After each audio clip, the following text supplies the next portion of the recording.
श्री परमात्मने नमः। श्रीमद्भगवद्गीता अथ प्रथमोऽध्यायः। श्लोक संख्या 40। संबंध। कुल का क्षय करने से होने वाले जिन दोषों को हम जानते हैं वे दोष कौन से हैं, उन दोषों की परंपरा आगे के 5 श्लोकों में बताते हैं। कुलक्षये प्रणश्यन्ति कुलधर्मा सनातना धर्मे नष्टे कुलं कृत्स्न मधर्मोऽभिभवात्युत। कुल का क्षय होने पर सदा से चलते आए कुल धर्म नष्ट हो जाते हैं और धर्म का नाश होने पर बचे हुए संपूर्ण कुल को अधर्म दबा लेता है। व्याख्या। कुलक्षये प्रणश्यन्ति कुलधर्मा सनातनः। जब युद्ध होता है तब उसमें कुल वंश का क्षय अर्थात ह्रास होता है। जब से कुल आरंभ हुआ है तभी से कुल के धर्म अर्थात कुल की पवित्र परंपराएं, पवित्र रीतियां, मर्यादाएं भी परंपरा से चलती आई है। परंतु जब कुल का क्षय होता है तब सदा से कुल के साथ रहने वाले धर्म भी नष्ट हो जाते हैं। अर्थात जन्म के समय, द्विजाति संस्कार के समय, विवाह के समय, मृत्यु के समय और मृत्यु के बाद किए जाने वाले जो शास्त्रीय पवित्र रीति रिवाज हैं, जो कि जीवित और मृतात्मा मनुष्यों के लिए इस लोक में और परलोक में कल्याण करने वाले हैं, वे नष्ट हो जाते हैं। कारण कि जब कुल का ही नाश हो जाता है तब कुल के आश्रित रहने वाले धर्म किसके आश्रित रहेंगे। धर्मे नष्टे कुलम कृत्स्न मधर्मोऽभिभवत्युत। जब कुल की पवित्र मर्यादाएं, पवित्र आचरण नष्ट हो जाते हैं तब धर्म का पालन न करना और धर्म से विपरीत काम करना अर्थात करने लायक काम को न करना और न करने लायक काम को करना रूप अधर्म संपूर्ण कुल को दबा लेता है, अर्थात संपूर्ण कुल में अधर्म छा जाता है। अब यहाँ यह शंका होती है कि जब कुल नष्ट हो जाएगा, कुल रहेगा ही नहीं, तब अधर्म किसको दबाएगा। इसका उत्तर यह है कि जो लड़ाई के योग्य पुरुष हैं वे तो युद्ध में मारे जाते हैं, किंतु जो लड़ाई के योग्य नहीं हैं, ऐसे जो बालक, स्त्रियां पीछे बच जाती हैं, उनको अधर्म दबा लेता है। कारण कि जब युद्ध में शस्त्र, शास्त्र, व्यवहार आदि के जानकार और अनुभवी पुरुष मर जाते हैं तब पीछे बचे लोगों को अच्छी शिक्षा देने वाले, उन पर शासन करने वाले नहीं रहते। इससे मर्यादा का, व्यवहार का ज्ञान न होने से वे मनमाना आचरण करने लग जाते हैं, अर्थात वे करने लायक काम को तो करते नहीं और न करने लायक काम करने में लग जाते हैं। इसलिए उनमें अधर्म फैल जाता है। श्लोक संख्या 41। अधर्माभिभवात् कृष्ण प्रदुष्यन्ति कुलस्त्रियः स्त्रीषु दुष्टाषु वार्ष्णेय जायते वर्णसंकर। हे कृष्ण, अधर्म के अधिक बढ़ जाने से कुल की स्त्रियां दूषित हो जाती है और हे वार्ष्णेय, स्त्रियों के दूषित होने पर वर्ण संकर पैदा हो जाते हैं। व्याख्या। अधर्माभिभवात् कृष्ण प्रदुष्यन्ति कुलस्त्रियः। धर्म का पालन करने से अंतःकरण शुद्ध हो जाता है। अंतःकरण शुद्ध होने से बुद्धि सात्विकी बन जाती है। सात्विकी बुद्धि में क्या करना चाहिए और क्या नहीं करना चाहिए, इसका विवेक जागृत रहता है। परंतु जब कुल में अधर्म बढ़ जाता है तब आचरण अशुद्ध होने लगते हैं, जिससे अंतःकरण अशुद्ध हो जाता है। अंतःकरण अशुद्ध होने से बुद्धि तामसी बन जाती है। बुद्धि तामसी होने से मनुष्य अकर्तव्य को कर्तव्य और कर्तव्य को अकर्तव्य मानने लग जाता है, अर्थात उसमें शास्त्र मर्यादा से उल्टी बातें पैदा होने लग जाती है। इस विपरीत बुद्धि से कुल की स्त्रियां दूषित अर्थात व्यभिचारिणी हो जाती हैं। स्त्रीषु दुष्टाशु वार्ष्णेय जायते वर्ण संकर। स्त्रियों के दूषित होने पर वर्ण संकर पैदा हो जाता है। पुरुष और स्त्री दोनों अलग अलग वर्ण के होने पर उनसे जो संतान पैदा होती है वह वर्ण संकर कहलाती है। अर्जुन यहाँ कृष्ण संबोधन देकर यह कह रहे हैं कि आप सबको खींचने वाले होने से कृष्ण कहलाते हैं, तो आप यह बताइए कि हमारे कुल को आप किस तरफ खींचेंगे, अर्थात किधर ले जाएंगे। वार्ष्णेय संबोधन देने का भाव है कि आप वृष्णि वंश में अवतार लेने के कारण वार्ष्णेय कहलाते हैं, परंतु जब हमारे कुल अर्थात वंश का नाश हो जाएगा तब हमारे वंशज किस कुल के कहलाएंगे, अतः कुल का नाश करना उचित नहीं है।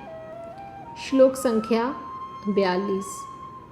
संकरो नरकायैव कुलघ्नानां कुलस्य च पतन्ति पितरो येषां लुप्तपिण्डोदकक्रिया। वर्ण संकर कुल घातियों को और कुल को नरक में ले जाने वाला ही होता है। श्राद्ध और तर्पण न मिलने से इन कुल घातियों के पितर भी अपने स्थान से गिर जाते हैं। व्याख्या। संकरो नरकायैव कुलघ्नानां कुलस्य च। वर्ण मिश्रण से पैदा हुए वर्ण संकर संतान में धार्मिक बुद्धि नहीं होती। वह मर्यादाओं का पालन नहीं करता, क्योंकि वह खुद बिना मर्यादा से पैदा हुआ है। इसलिए उसके खुद के कुल धर्म न होने से वह उनका पालन नहीं करता, प्रत्युत कुल धर्म अर्थात कुल मर्यादा से विरुद्ध आचरण करता है। जिन्होंने युद्ध में अपने कुल का संहार कर दिया है उनको कुलघाती कहते हैं। वर्ण संकर ऐसे कुलघातियों को नरकों में ले जाते हैं। केवल कुलघातियों को ही नहीं, प्रत्युत कुल परंपरा नष्ट होने से संपूर्ण कुल को भी वह नरकों में ले जाता है। पतन्ति पितरो येषां लुप्तपिण्डोदक क्रिया। जिन्होंने अपने कुल का नाश कर दिया है, ऐसे इन कुलघातियों के पितरों को वर्ण संकर के द्वारा पिंड और पानी, श्राद्ध और तर्पण न मिलने से उन पितरों का पतन हो जाता है।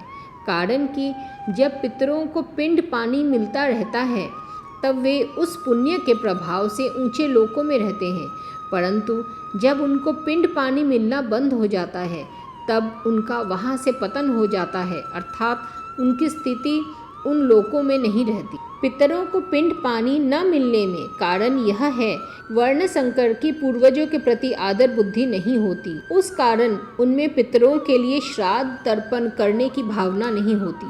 अगर लोक लिहाज में आकर वे श्राद्ध तर्पण करते भी हैं तो भी शास्त्र विधि के अनुसार उनका श्राद्ध तर्पण में अधिकार न होने से वह पिंड पानी पितरों को मिलता ही नहीं।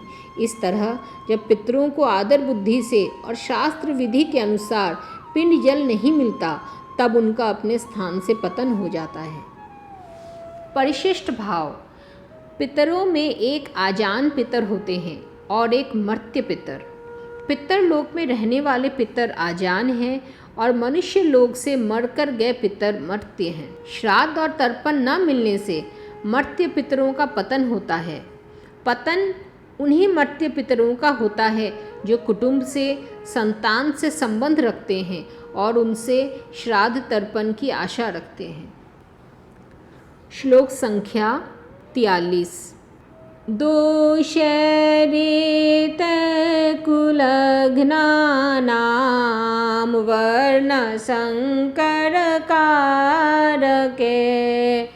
उत्साद्यन्ते जातिधर्मा कुलधर्माश्च शाश्वता।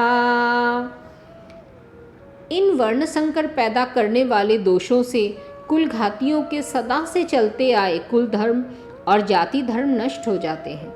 व्याख्या। दोषै रेतः कुलघ्नानां कुलधर्माश्च शाश्वतः। युद्ध में कुल का क्षय होने से कुल के साथ चलते आए कुल धर्मों का भी नाश हो जाता है। कुल धर्मों के नाश से कुल में अधर्म की वृद्धि हो जाती है। अधर्म की वृद्धि से स्त्रियां दूषित हो जाती हैं। स्त्रियों के दूषित होने से वर्ण संकर पैदा हो जाते हैं। इस तरह इन वर्ण संकर पैदा करने वाले दोषों से कुल का नाश करने वालों के जाति धर्म, वर्ण धर्म नष्ट हो जाते हैं। कुल धर्म और जाति धर्म क्या है? एक ही जाति में एक कुल की जो अपनी अलग अलग परंपराएं हैं, अलग अलग मर्यादाएं हैं, अलग अलग आचरण हैं, वे सभी उस कुल के कुल धर्म कहलाते हैं। एक ही जाति के संपूर्ण कुलों के समुदाय को लेकर जो धर्म कहे जाते हैं वे सभी जाति धर्म अर्थात वर्ण धर्म कहलाते हैं, जो कि सामान्य धर्म है और शास्त्र विधि से नियत है। इन कुल धर्मों का और जाति धर्मों का आचरण न होने से ये धर्म नष्ट हो जाते हैं। श्लोक संख्या 44। उत्सन्न कुलधर्माणां मनुष्याणां जनार्दन नरके नियतं वासो भवतीत्यनुशुश्रुम। हे जनार्दन, जिनके कुल धर्म नष्ट हो जाते हैं उन मनुष्यों का बहुत काल तक नरकों में वास होता है, ऐसा हम सुनते आए हैं। व्याख्या। उत्सन्न कुलधर्मानाम अनुशुश्रुम। भगवान ने मनुष्य को विवेक दिया है, नया कर्म करने का अधिकार दिया है, अतः वह कर्म करने में अथवा न करने में, अच्छा करने में अथवा मंदा करने में स्वतंत्र है। इसलिए इसको सदा विवेक विचार पूर्वक कर्तव्य कर्म करने चाहिए। परंतु मनुष्य सुख भोग आदि के लोभ में आकर अपने विवेक का निरादर कर देते हैं और राग द्वेष के वशीभूत हो जाते हैं, जिससे उनके आचरण शास्त्र और कुल मर्यादा के विरुद्ध होने लगते हैं। परिणाम स्वरूप इस लोक में उनकी निंदा, अपमान, तिरस्कार होता है और परलोक में दुर्गति, नरकों की प्राप्ति होती है। अपने पापों के कारण उनको बहुत समय तक नरकों का कष्ट भोगना पड़ता है, ऐसा हम परंपरा से बड़े बूढ़े गुरुजनों से सुनते आए हैं। मनुष्यानाम पद में कुलघाती और उनके कुल के सभी मनुष्यों का समावेश किया गया है, अर्थात कुलघातियों के पहले जो हो चुके हैं उन पितरों का अपना और आगे होने वाले वंश का समावेश किया गया है। श्लोक संख्या 45। संबंध। युद्ध से होने वाली अनर्थ परंपरा के वर्णन का खुद अर्जुन पर क्या असर पड़ा, इसको आगे के श्लोक में बताते हैं।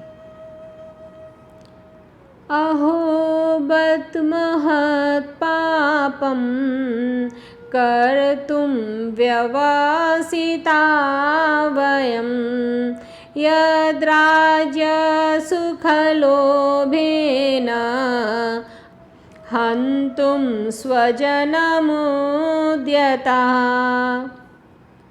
यह बड़े आश्चर्य और खेद की बात है कि हम लोग बड़ा भारी पाप करने का निश्चय कर बैठे हैं, जो कि राज्य और सुख के लोभ से अपने स्वजनों को मारने के लिए तैयार हो गए हैं। व्याख्या।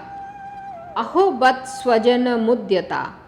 ये दुर्योधन आदि दुष्ट हैं, इनकी धर्म पर दृष्टि नहीं है, इन पर लोभ सवार हो गया है, इसलिए ये युद्ध के लिए तैयार हो जाए तो कोई आश्चर्य की बात नहीं है। परंतु हम लोग तो धर्म अधर्म को, कर्तव्य अकर्तव्य को, पुण्य पाप को जानने वाले हैं। ऐसे जानकार होते हुए भी अनजान मनुष्यों की तरह हम लोग बड़ा भारी पाप करने का निश्चय विचार कर लिया है। इतना ही नहीं, युद्ध में अपने स्वजनों को मारने के लिए अस्त्र शस्त्र लेकर तैयार हो गए हैं। यह हम लोगों के लिए बड़ी भारी आश्चर्य और खेद की बात है, अर्थात सर्वथा अनुचित है। हमारी जो जानकारी है, हमने जो शास्त्रों से सुना है, गुरुजनों से शिक्षा पाई है, अपने जीवन को सुधारने का विचार किया है, उन सब का आदर करके आज हमने युद्ध रूपी पाप करने के लिए विचार कर लिया है। यह बड़ा भारी पाप है, महत् पापम। इस श्लोक में अहो और बत ये दोनों पद आए हैं। इनमें से अहो पद आश्चर्य का वाचक है। आश्चर्य यही है कि युद्ध से होने वाली अनर्थ परंपरा को जानते हुए भी हम लोगों ने युद्ध रूपी बड़ा भारी पाप करने का पक्का निश्चय कर लिया है।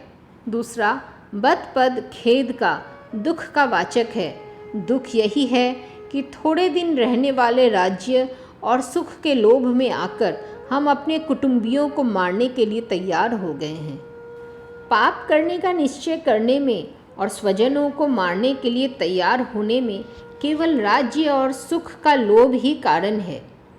तात्पर्य है कि अगर युद्ध में हमारी विजय हो जाएगी तो हमें राज्य वैभव मिल जाएगा, हमारा आदर सत्कार होगा, हमारी महत्ता बढ़ जाएगी, पूरे राज्य पर हमारा प्रभाव रहेगा, सब जगह हमारा हुक्म चलेगा, हमारे पास धन होने से हम मनचाही भोग सामग्री जुटा लेंगे, फिर खूब आराम करेंगे, सुख भोगेंगे।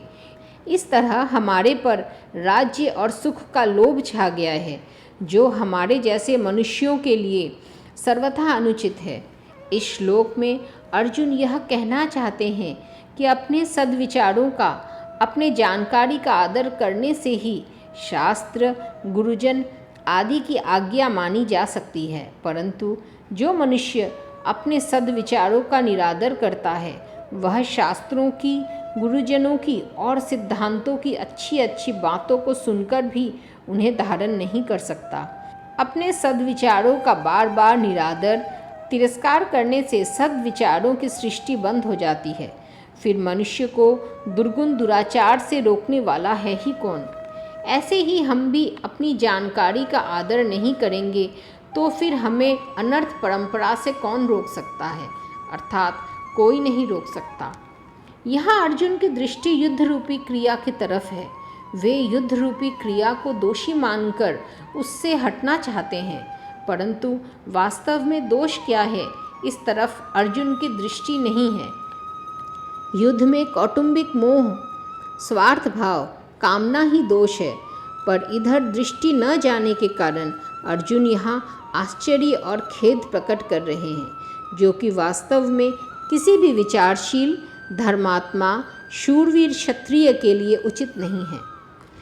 अर्जुन ने पहले 38वें श्लोक में दुर्योधन आदि के युद्ध में प्रवृत्त होने में, कुलक्षय के दोष में और मित्रद्रोह के पाप में लोभ को कारण बताया है, और यहाँ भी अपने को राज्य और सुख के लोभ के कारण महान पाप करने को उद्यत बता रहे हैं। इससे सिद्ध होता है कि अर्जुन पाप के होने में लोभ का हेतु मानते हैं।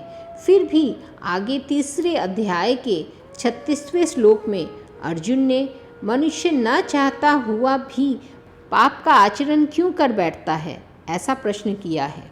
इसका संबंध है कि यहाँ तो कौटुंबिक मोह के कारण अर्जुन युद्ध से निवृत्त होने को धर्म और युद्ध में प्रवृत्त होने को अधर्म मान रहे हैं, अर्थात उनकी शरीर आदि को लेकर केवल लौकिक दृष्टि है। इसलिए वे युद्ध में स्वजनों को मारने में लोभ को हेतु मान रहे हैं, परंतु आगे गीता का उपदेश सुनते सुनते अपने श्रेय कल्याण की इच्छा जागृत हो गई। गीता 3 अध्याय का 2 श्लोक। इसलिए वे कर्तव्य को छोड़कर न करने योग्य काम में प्रवृत्त होने में कौन कारण है, ऐसा पूछते हैं। अर्थात 3 अध्याय के 36वें श्लोक में अर्जुन कर्तव्य की दृष्टि से, साधक की दृष्टि से पूछते हैं।